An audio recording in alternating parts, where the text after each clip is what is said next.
I'm not doing this for myself per se. You know what I mean? I'm doing this for people who are tired of the skinny jean fag rap. You know what I mean? And and it's not even just that anymore. Now we got that trap shit. And I have an acronym, what I'm saying, for trap music. You know what I'm saying? I say trap is trash, rap, and production. You know what I'm saying? That's what trap means to me. You know what I'm saying? Trash, rap, and production. You know what I mean? Because it's not adding anything on to the culture. Do you want it right or do you want it wrong? I want it hot. Okay then. Make it hot. Okay then. That's what I do. So, Cause you look here, when you cook, you gotta put the seasoning, yeah, you want something bland. I could come in here and be real bland. Okay, matter of fact, he wants it bland. Matter of fact, he want it bland. Matter of fact, that's what he want. I'm gonna give it to him bland. He want it bland. Yo, this be the most honorable, the remarkable Iron Shiek, the God of Beats, coming at you, LIVE, straight from Iron Chamber Studio in Los Angeles. The moment I felt like I wanted to be involved in the culture, I have to say, my first park jam, you know what I'm saying, back in the days we used to have park jams. And a park jam is when you have like neighborhood or local DJ crews, you know what I'm saying, like, different crews from different parts of town or different boroughs, you know what I'm saying, battle each other in respected parks or whatever. They bring their equipment out there and they plug up to a light pole to get electricity, and they set up. One crew may set up by the swings, another crew might set up by the sprinklers, you know what I mean? And they just, battle, and people come from all over, have a good time, like a big giant party in the park, you know what I mean? And they go on till like, 11, 12 o'clock at night, you know what I'm saying? Or until niggas come through and start shooting the place up, whatever. You know what I mean? But just to see people come out and bring their equipment from inside their house, outside the big speakers, and people having a good time, and the crews battling each other, and break dancers and b-boys battling each other. That's when when I saw that, I was like, yo, I definitely want to be a part of this. Yeah, this joint called Black Jesus. Who made the Holy Quran or Bible? How long ago? Will you tell us why does Islam renew her history every 25,000 years? Word up, Wu-Tang up in this joint. Wu-Tang forever. Wu-Tang. Wu-Tang. The Holy Quran or Bible is made by the original people, who is Allah, the Supreme Being, or Black Man of Asia. Cosmic elements, God's intelligence, valley of dry skeleton, covered with melanin in the form of gelatin, born in Bethlehem. Science is superhuman, like the Nephilims. From the nebulous, God's heritage, selfie of the universe, face Mount Everest. I don't believe in spooks and abracadabra. Black man for Africa, black matter gatherer. Me and Priest go back to like 1995. Priest was getting on the ferry, going back and forth from the ferry, Staten Island. I was coming from work, you know what I mean? I would see him on the ferry, me and him would build, you know what I'm saying? So that's how far back me and the brother go. Shout out to Killah Priest, good looking, my brother. You know what I mean? Love is love. The first thing I did was my older brother was a DJ. He used to DJ at parties, and he DJed at a particular radio station I can't call at the moment. So long ago, I was a little dude. But we had these, we had the big speakers in the house. He had them in the house, you know what I mean? My family moved from Harlem, because I was born in Harlem Hospital. We moved from Harlem to Queens when I was 9 years old. I stayed, I lived in Harlem for 9 years. So I moved to Queens when I was 9, on the verge of becoming 10. We had a house with a basement and a garage and stuff. So my brother brought all his equipment over, You know what I'm saying? So I was tinkering with it in the basement and stuff like that, because he had set it up. So when he not home, I'm messing around with it. Me and my friends come through, and we scratching on his turntables. And he wasn't that type of DJ. He was the type of DJ where he wasn't into. He was older. He wasn't even into rap or, the embryonic stages of hip hop, I should say, the early stages.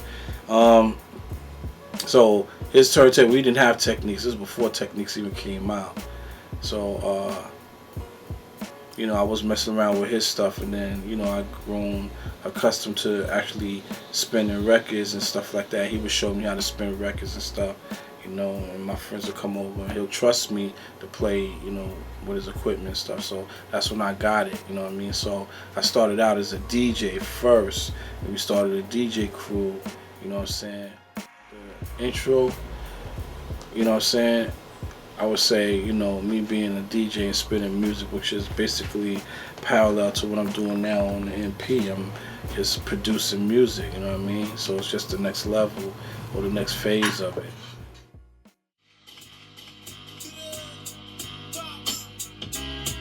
Yeah. What up, Dutch? Pop. Iron Shiek. Yeah. It's the infamous guard from that QB. We always keep it lit. We need a movie. Cameras flash, gunshots, we hood rich. Never snitch. Big twin is too smooth. 2 guns cop. I can't lose. Old school. Since a little snot nose. Posted up on the block. I got those. Visions that I seen you can't imagine. When they talking ballin', I start laughing. Then I clap him, take everything he got. Fuck a cop, watch him all die slow. We're going to war done, you never know. Rest in peace to the people who died before me. I didn't even touch on my history with Infamous Mob at all. The infamous family, the infamous clique, you know what I mean? That's Mobb Deep. You know what I'm saying? Infamous Mob. You know what I'm saying? Chinky, Gotti. You know what I'm saying? ACD, Bars and Hooks. Illa G. You know what I'm saying? As a large body of us, all of us got the Dragon, you know what I mean? All of us got that. Like I didn't just go and get this. I was told to get that, you know what I mean? Godfather and Noy put me on, you know what I mean? Godfather brought me in. You know what I'm saying? The first person I actually got with, but he wasn't famous yet, you know what I'm saying? He was at the verge of his fame, which Dana Rockwilder. You know what I'm saying? I was working at the studio. Dana came to the studio. You know what I'm saying? He was with a group called Nat Turner at the time. And he and I met, became great friends. And you know what I'm saying? I was an intern at the studio at the time. And I worked his sessions, you know what I mean? And we became real cool, and he helped me on my projects. So, I met Dana, then Onyx would come through. Different people came through the studio, you know what I mean? So, when this was in Queens in my early days, then I started actually messing around with the different equipment, making beats in there. And, I had people to teach me how to use the machines too. You know what I mean? Shout out to Ed Rock and D-Tech. You know what I mean? IRS crew. I started out with the S950, the Alessis drum machine, and that's what we used before we got the MP. Then we got the MPC 60, the big granddaddy, and then after that we got the MPC Mark II. And then everything else is history. So we was doing our thing over there at Sweet Stuff Studios in Cambria Heights, you know what I mean? And rest in peace to Dave Barron, who's the owner of the studio, you know what I mean? Great individual, he took the kids off the street and brought them in and showed them how to become artists and producers and, express themselves. All right, so I'm gonna play some joints for you. Alright. Ready? Yeah.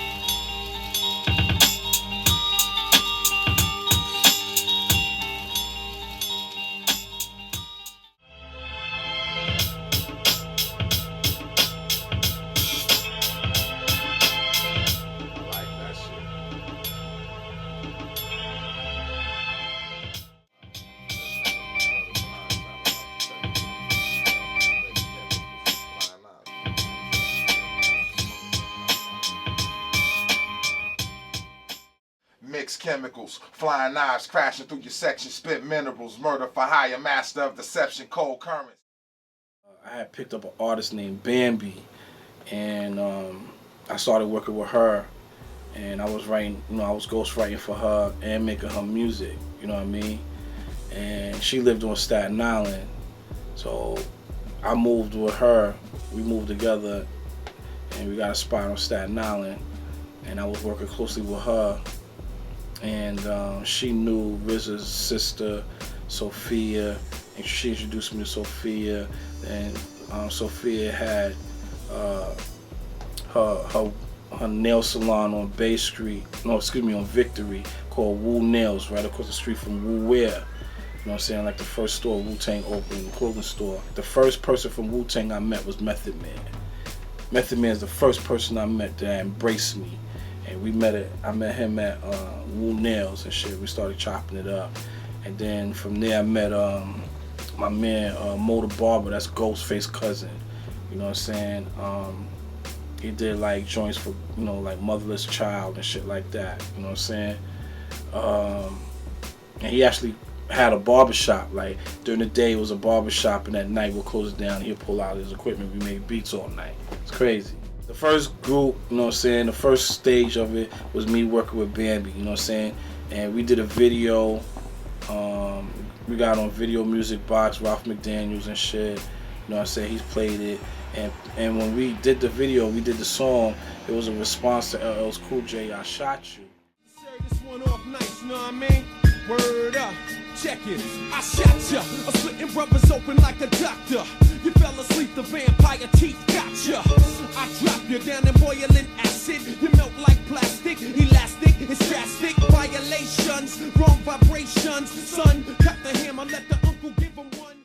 And I wrote that joint, and DJ Ron G, you know what I'm saying, was the top DJ in New York at the time. And he actually did the beat. You know what I'm saying? I didn't do the beat for that joint. Ron G did the beat. He came out to the video shoot. You know what I'm saying? And we did the video. Nick, you know what I'm saying? Motherfuckers was calling RZA like, yo, who's this girl Bambi? And da da da da. She did the song. Da da da. You know what I mean? And RZA was like, I don't know who that girl is. I don't know who she is. You know what I'm saying? He knew who we were, but he was like, nah, that's not my artist. You know what I'm saying? Because they thought they was trying to get to us and sign us or whatever the case may be. So that sparked RZA's interest, and Divine, his brother, you know what I mean? And they both approached Bambi, but Divine didn't want Bambi. Divine wanted me, and RZA and them wanted to fuck with Bambi. That was crazy. So that caused a crazy, for us to like really figure out what the fuck we wanted to do. But we didn't want to split up. They wanted to split us up. And if they would have split us up, Bambi would have been fucked up, because who would have been writing for her? You know what I'm saying? So we decided to stay together. And then that's what we got with Mook from Protect Your Neck Records, Wu-Tang Management.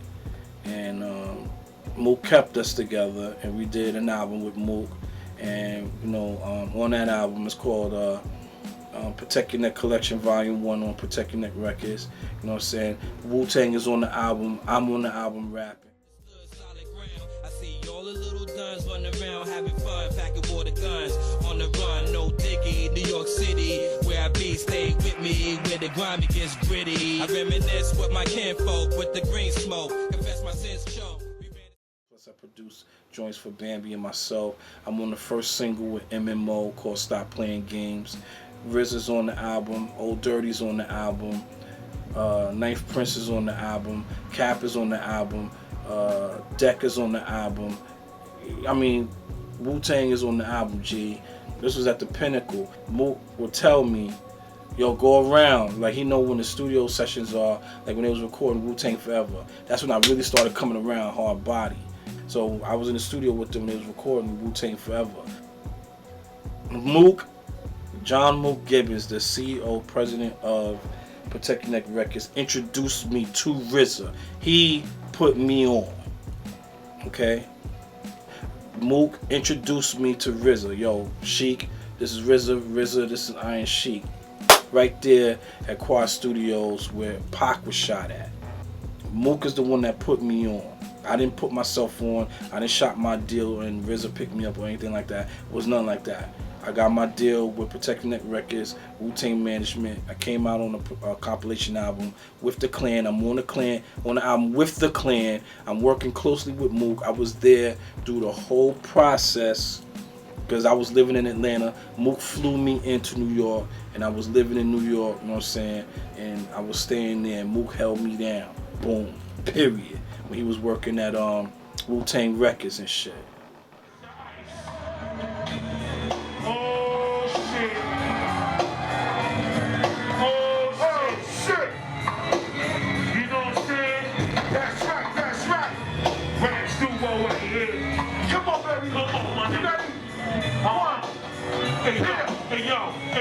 Hey yo, stand on the block, we rock, gun cop, now the way it's rock.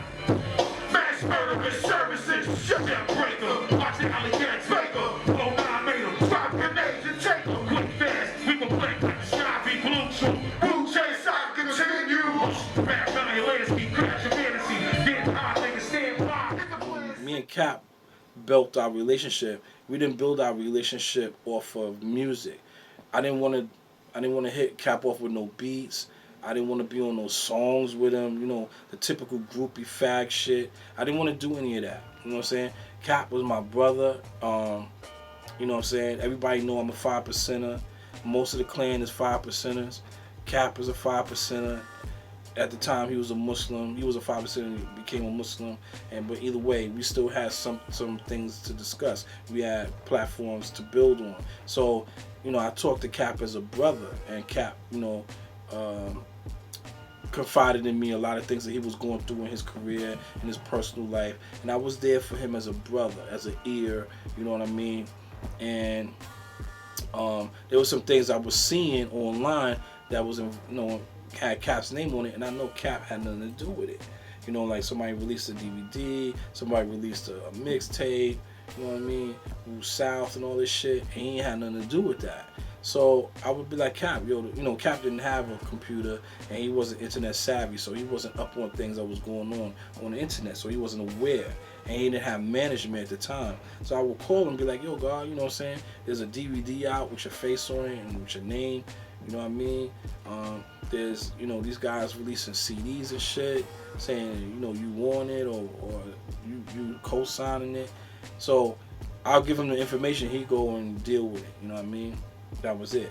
So one day I get a call back from him, right? I was talking to him and Papa Wu at the same time.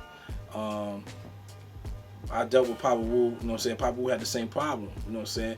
People was putting shit out with his name on and shit, you know what I'm saying? And you know, I let the guard know what was going on, and he dealt with it in his own way. Anybody that know freedom, know how freedom deals with shit.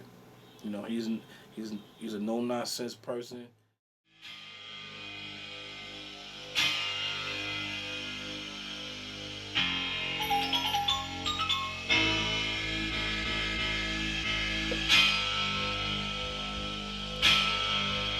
None of y'all niggas fucking with this, man. Y'all not fucking with this.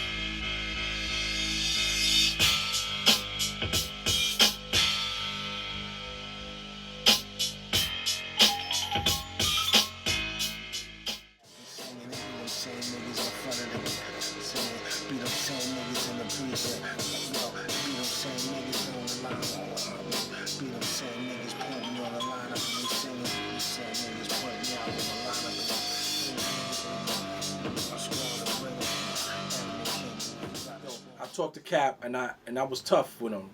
You know, I was very tough and hard on Cap because, you know what I'm saying, you know, sometimes people you care about, you got to give them that tough love. So I was, you know, I kind of like came a little hard one time, and I think that was the reason why what made him come out to see me, to see like who was this person talking to me like this, you know what I'm saying? So he's like, yo brother, you know, I want you to be my manager. I was like, what? Manager? I was like, brother, I don't know nothing about management. I know nothing about management. What does it, you know, I never even had, outside of Mook, I never even had a manager. I don't even know what they really do. At that time, I didn't know what they did. You know what I mean? I just thought they put you in the studio and get you shows and shit. I didn't know what a manager does. So he's like, yeah, brother, you know, you know what I'm saying? I like the way you move, you know what I'm saying? I like the way you handle yourself, the way you talk, very intelligent, and, you know, I don't really trust anybody, and you never came at me and tried to get me to do any songs or manipulate me, you know what I'm saying? I was like, yeah, God, because that's not the nature of our relationship. You know, we're brothers. It wasn't about music, you know what I mean? So he's like, yo, I don't know what to do because, you know what I'm saying, I'm staying in Baltimore, you know what I mean? And at that time, you know, his living situation wasn't the greatest, you know what I mean? And he really wanted somebody to help him, but he wanted somebody he can trust. And I didn't have a hidden agenda. He knew that, you know what I mean? So in his mind, it made sense to ask me that. So I said no, right off. I was like, no, I can't do it. He's like, why not? I said, because I don't have any knowledge of being a manager. It's going to affect our relationship. It's going to damage us. And I don't want that to happen. I like what we have. I like the level of relationship that we got. You know what I mean? He's like, nah, brother, that's not going to happen, man. You know what I'm saying? That's my word is bond, God. I'm not going to let nothing happen to you. You know, I'm going to be responsible for you. I said, yeah, I understand, but brother, you know, you're already established artist. You got platinum, you know what I'm saying, and gold under your belt. For me to come in with you know, with training wheels on and shit, it's going to hinder your success or slow it down, or, you know what I mean? I don't know if I'm ready for anything like that. And I don't know nothing about being a manager. He was like, yo, I don't want nobody else. I want you. I was like, no, I can't do it. The second time I said no.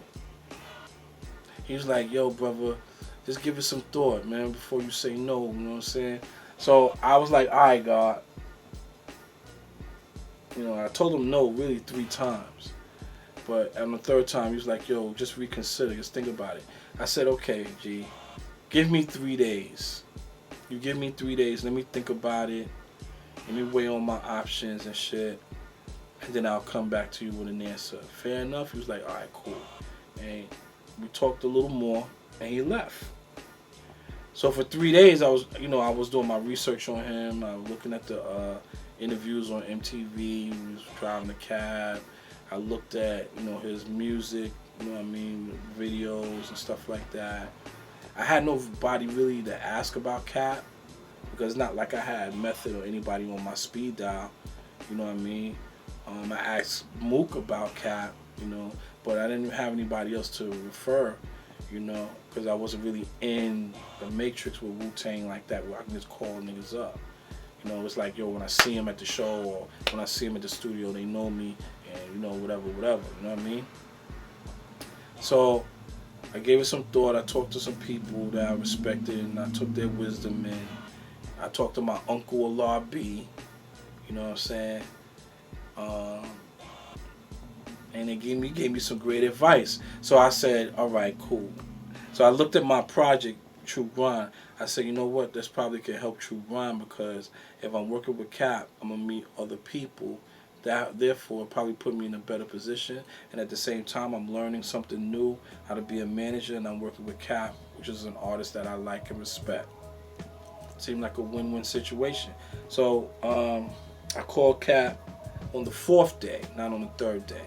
So I called Cap on the 4th day and I said, yo, brother, all right, let's do this. But I have some terms. I said, yo, you got to teach me everything. I'm going to be under your tutelage. I'm going to be your student. You have to show me what a manager does, how a manager gets paid, this, that, and the third. He said, all right, brother, I got you. He came by, like a day or 2 later, he came by my house and hit me up with like a couple of books. You know, this business of music and how to read a contract and da-da-da-da. You know, he hit me off with some books. He's like, yo, read these books. I read the books and I was like, okay, I learned some things and I had some questions for him. We were going back and forth.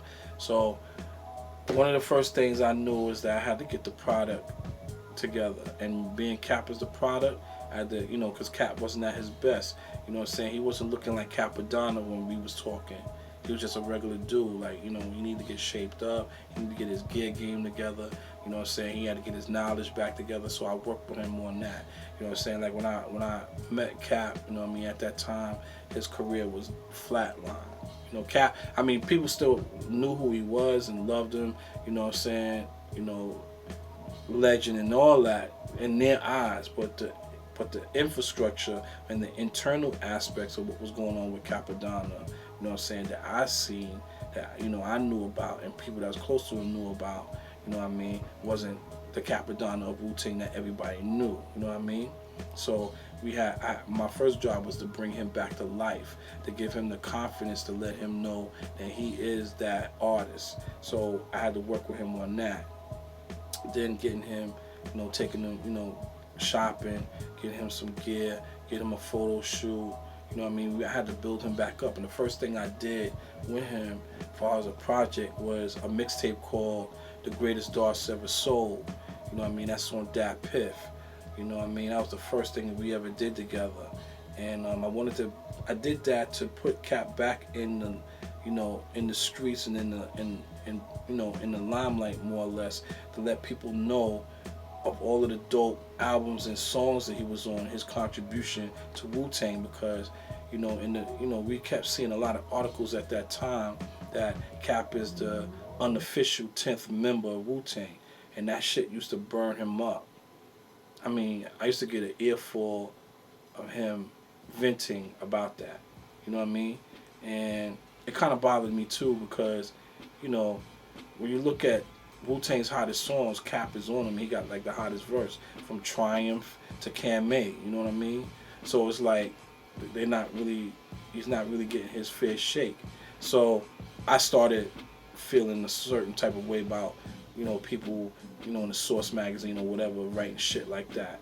So we did that mixtape, Greatest Darts Ever Sold, to show people the verses that he did on the albums and songs of different people, how he made the song great, So that was a move on my behalf, and that was my idea, and I gave it to him, and he liked it, and we went with it.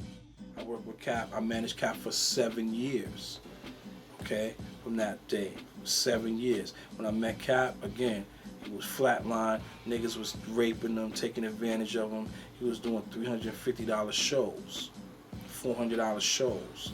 You know what I'm saying? Let me keep it real with you. You know what I mean?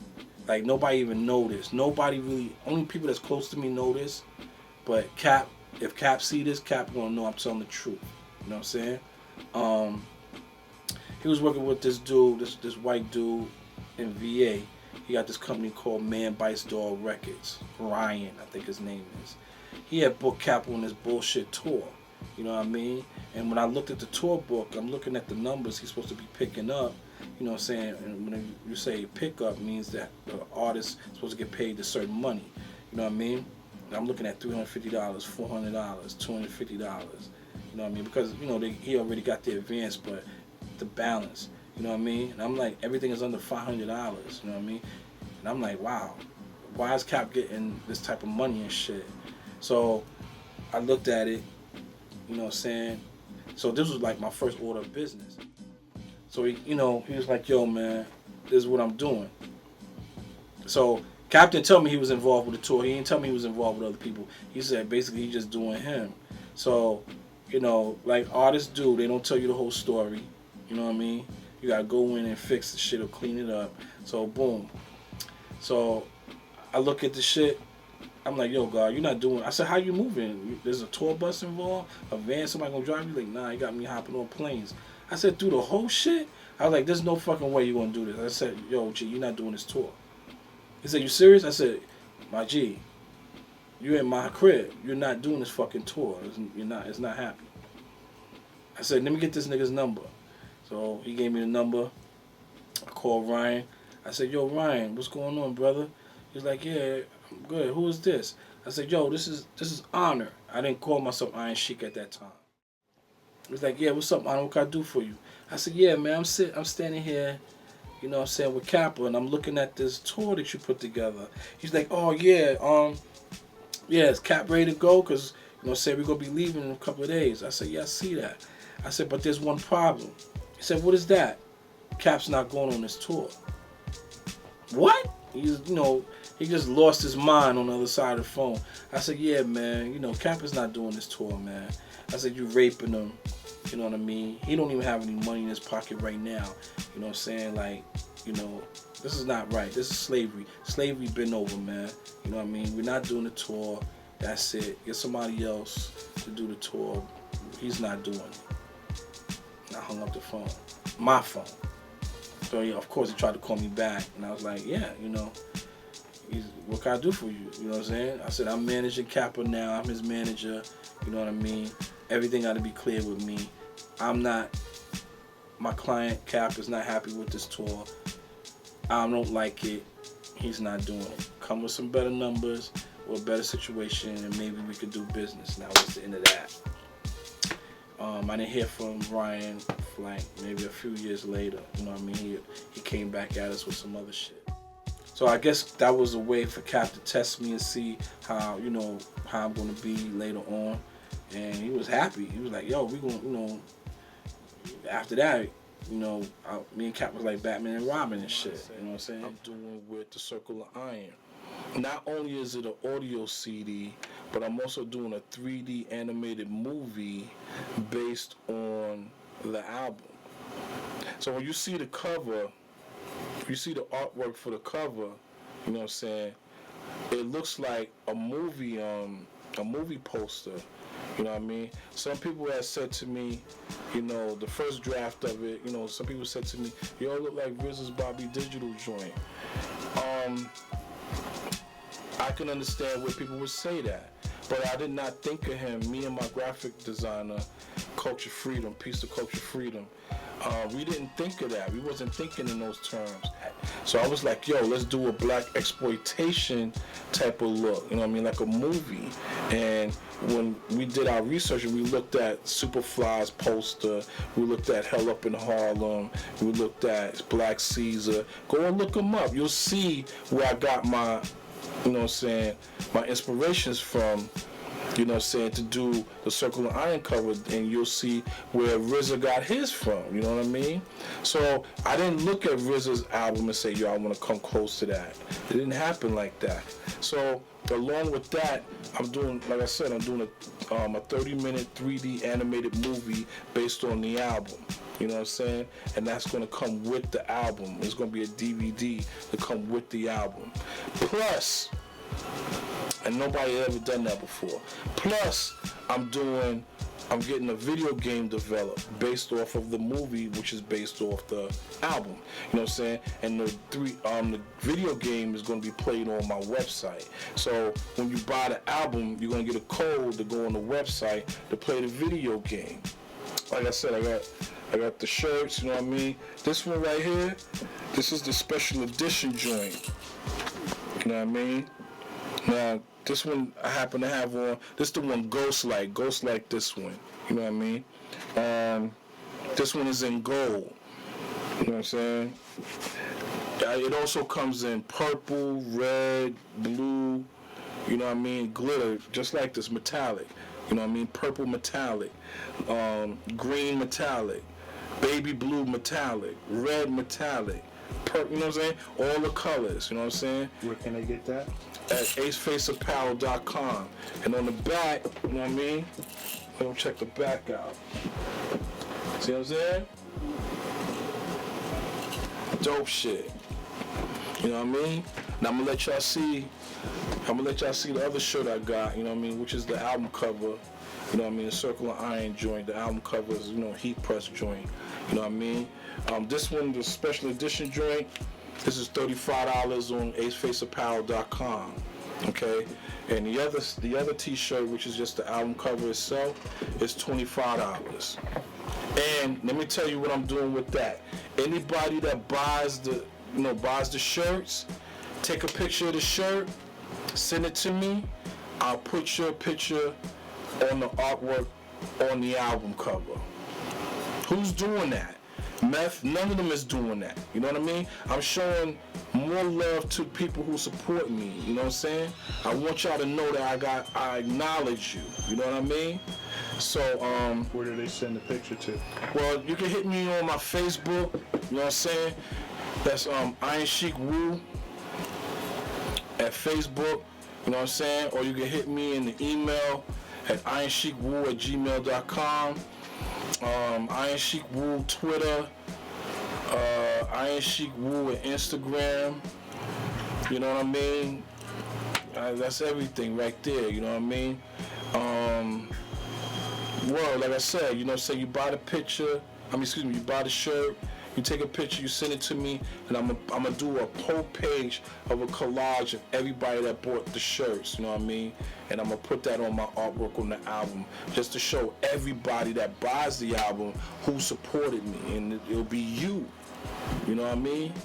So you can show and prove that you support real rap, real hip hop, real music, you know what I mean? You can still rep with the shirts now.